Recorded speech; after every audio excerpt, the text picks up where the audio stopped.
देखिए dated first semester में आप लोगों को साइंस में जो पढ़ा रहे हैं प्रकाश, प्रकाश में क्या होगा, प्रकाश में आप लोगों को कुछ परिभाषाएं बताई गई हैं, उसको दोहरा दे रहे हैं कि प्रकाश देखेंगे, प्रकाश की मेन परिभाषा के पहले प्रकाश ही क्या होगा, प्रकाश में पढ़ रहे हैं उसी के बारे में पढ़ जानिए कि प्रकाश बाह्य कारक होता है, मतलब वह बाह्य कारक होता है जिसकी मदद से हम किसी वस्तु को देखते हैं। प्रकाश वह बाह्य कारक जिसकी मदद से हम किसी वस्तु को देखते हैं, प्रकाश का लक्षण। मतलब ऐसा बाह्य कारक होगा जिसकी मदद से हम किसी वस्तु को देख रहे हैं, वो आपका प्रकाश कहलाता है। अब प्रकाश में देखेंगे प्रकाश की किरण क्या होती है। ठीक है, प्रकाश की परिभाषा जनरल है कि वह बाह्य कारक जिसकी मदद से हम किसी वस्तु को देखते हैं, प्रकाश कहलाती है। क्योंकि प्रकाश अगर नहीं होगी तो हम किसी वस्तु को देख नहीं पाते। मेन आपका होता है प्रकाश, प्रकाश की वजह से हम किसी वस्तु को देख पाते हैं। अब प्रकाश किरण क्या होती है, मतलब प्रकाश तरंगे जिस मार्ग से होकर जाती है, मतलब ऐसा रास्ता जिससे प्रकाश की तरंग होकर जाती है, वह रास्ता ही, वह मार्ग ही क्या होती है, तरंग कहलाती है। एक मिनट, तरंग नहीं, यहाँ पर रहेगा किरण, किरण कहलाती है। देखिएगा, मतलब प्रकाश की तरंग जिस मार्ग से होकर जा रही है, वह मार्ग प्रकाश की किरण कहलाती है। कि जो भी आपकी मार्ग हो, अगर देखना है देखिए इसके कैसे है आप लोगों का स्ट्रक्चर। स्ट्रक्चर देखेंगे, मतलब प्रकाश की किरण जिस रास्ते से, मान लीजिए कोई रास्ता है, प्रकाश की किरण यहाँ से निकल रही है और इस दिशा में जा रही है, जब इस दिशा में जा रही है, इसी रास्ते से जा रही है, तो यह क्या होगी, प्रकाश की किरण हो जाएगी। ठीक है, जब ये इसी रास्ते से होकर जा रही है, यहाँ से निकल कर जब इस रास्ते से होकर जा रही है, इसी दिशा में जा रही है, तो क्या हो जाएगी, जिस रास्ते जा रही है वह रास्ता उसका क्या कहलाएगा, प्रकाश की किरण कहलाएगा। अब दीप्त वस्तु, जिस वस्तु, मतलब वह वस्तु जिनमें स्वयं का प्रकाश होता है, मतलब ऐसी वस्तुएं होती है जिनमें स्वयं का प्रकाश होता है, वो दीप्त वस्तु कहलाती है। जैसे विद्युत बल्ब, जुगनू, मोमबत्ती, ये सब क्या हो जाएंगी, आपकी दीप्त वस्तु में आएंगी। अदीप्त वस्तु में क्या होगी, वह वस्तु रहेगा, वह वस्तु जिनमें स्वयं का प्रकाश नहीं होता है, मतलब ऐसी वस्तु जिनमें स्वयं का प्रकाश नहीं होता है, अदीप्त वस्तु कहलाती है।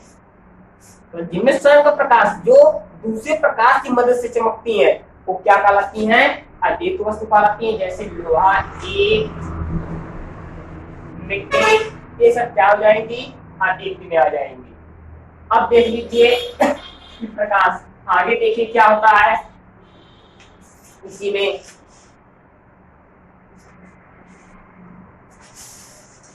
अब रहेगा प्रकाश किरण के प्रकार।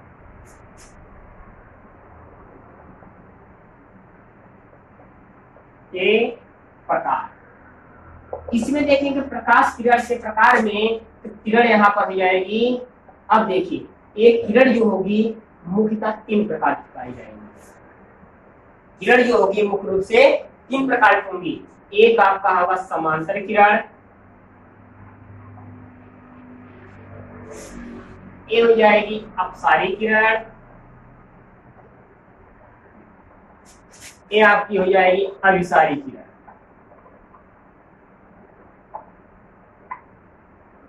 देखिएगा किरण, किरण को देखेंगे 3 प्रकार की होंगी, समांतर किरण, अपसारी किरण और अभिसारी किरण। मेन से किरण जो आपकी होंगी 3 ही प्रकार की होंगी, समांतर, अपसारी और अभिसारी। आज इनके बारे में बता दे रहे हैं ये क्या होती है।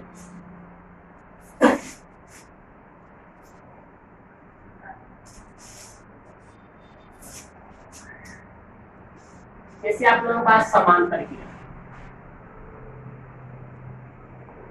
समांतर किरण देखना है, समांतर किरण क्या होती है, समांतर किरण की परिभाषा हो जाएगी कि ऐसी किरण, ऐसी किरणें जिनके मध्य की दूरी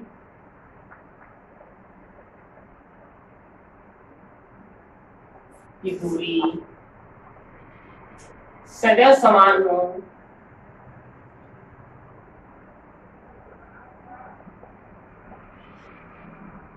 तथा जो अनंत पर भी एक दूसरे को विभाजित ना करें, एक दूसरे को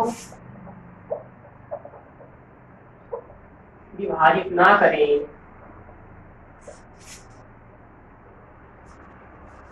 समांतर किरण पुंज कहलाती है।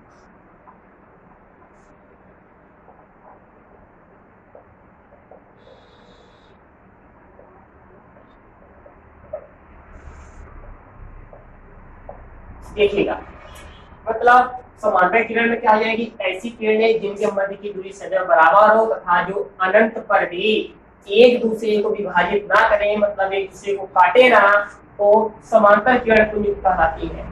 देखिएगा, समांतर किरण पुंज में स्ट्रक्चर इसके समझेंगे, इसकी संरचना देखिए, संरचना मतलब देखेंगे समांतर किरण पुंज में ये आपकी किरण क्या होगी, सदैव क्या होगी, ये एकदम समांतर हो, मतलब इनकी ये बीच की दूरियां हैं, एक दूसरे के बीच की जो दूरी है ये सदैव क्या होगी, समांतर होगी, मतलब इनमें ना ही दूरी कम होगी ना ही ज्यादा होगी। ना ध्यान दीजिएगा, इनकी बीच की जो दूरियां हैं सदैव क्या होगी, बराबर होगी। जितने भी ये किरणें आपकी हैं सबकी दूरी सदैव बराबर होगी और एक अनंत के मतलब आगे जाने पर भी ये सीधी निकल जाएंगी और एक दूसरे को काटेंगी नहीं।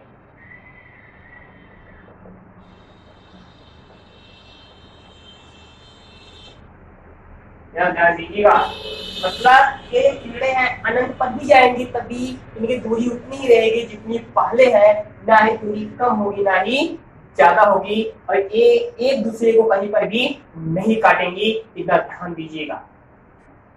देखिए, आप इसकी परिभाषा में एकदम सिंपल सा है, ऐसी किरणें जिनके मध्य की दूरी सदैव समान हो तथा जो अनंत पर भी एक दूसरे को विभाजित ना करे, समांतर किरण पुंज कहलाती है। समांतर किरण पुंज में इनकी दूरी सदैव बराबर होती है, ना ही कम होती ना ही ज्यादा होती है, इसीलिए ये आपकी क्या हो जाएंगी, समांतर किरण पुंज हो जाएंगी। ये जो रहेंगी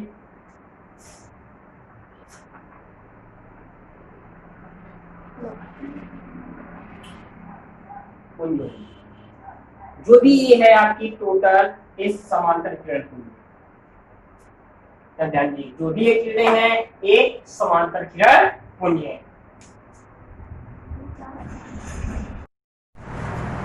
देखिए, अगला आपका है अपसारी किरण पुंज। अपसारी किरण पुंज क्या होती है, अपसारी किरण पुंज में देखेंगे तो इसकी परिभाषा होती है ऐसी किरणें जो एक बिंदु से निकलकर, मतलब ऐसी किरण होती हैं जो एक बिंदु से निकलकर फैलती है। जैसे यहाँ पर बताया गया, एक बिंदु यहाँ पर है, यहाँ से किरणें निकलकर क्या हो रही हैं, फैल रही है।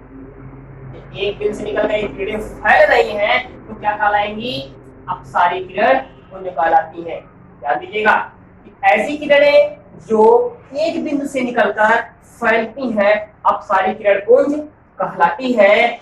और अपसारी किरण पुंज में देखेंगे कोई एक बिंदु यहाँ पर है, यहाँ से एक किरणें क्या हो रही हैं, निकलकर फैल रही हैं। ये जब किरणें किसी बिंदु से निकलकर फैलती हैं तो क्या कहलाती हैं, अपसारी किरण पुंज कहलाती है। और सेम अभिसारी में क्या होगा, अभिसारी में सेम उल्टा हो जाएगा कि ऐसी किरण देखिए, यहाँ अपसारी है, अब अगर हम किसी को अभिसारी ले रहे हैं, अभिसारी किरण पुंज, तो इसमें क्या हो जाएगा, ऐसी किरणें जो अनेक बिंदुओं से आता है, अनेक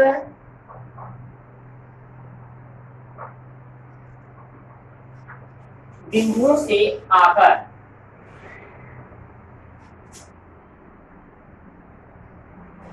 एक बिंदु पर मिलती है।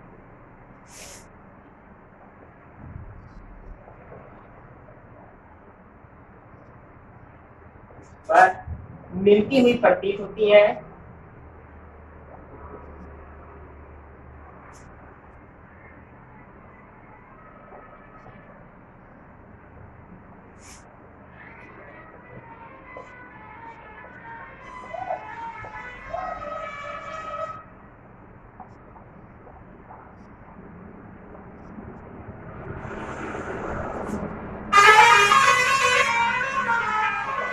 देखिएगा कि ऐसी किरणें जो क्या हो अनेक बिंदु से आकर एक बिंदु पर मिलती हुई प्रतीत होती है, अभिसारी किरण को निकाल आती है। जैसे देख लिया जाए कि ये जो किरणें होती हैं अनेक बिंदु से जा रही हैं,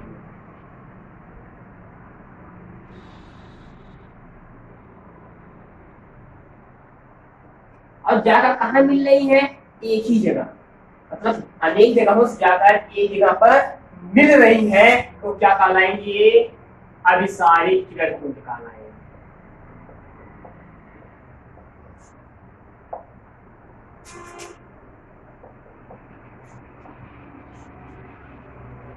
देखिएगा परिभाषा एकदम आसान है, ऐसी किरणें जो अनेक बिंदुओं से आकर एक बिंदु पर मिलती हुई प्रतीत होती हैं, अभिसारी किरण पुंज कहलाती हैं। अब यहाँ पर देख रहे हैं अनेक बिंदु से ये अलग अलग बिंदु से क्या हो रही जा रही है, जाकर एक ही जगह मिल रही है। जब अनेक बिंदु से जाकर एक ही जगह मिल रही है तो क्या कहलाएंगी, अभिसारी किरण पुंज कहलाएंगी।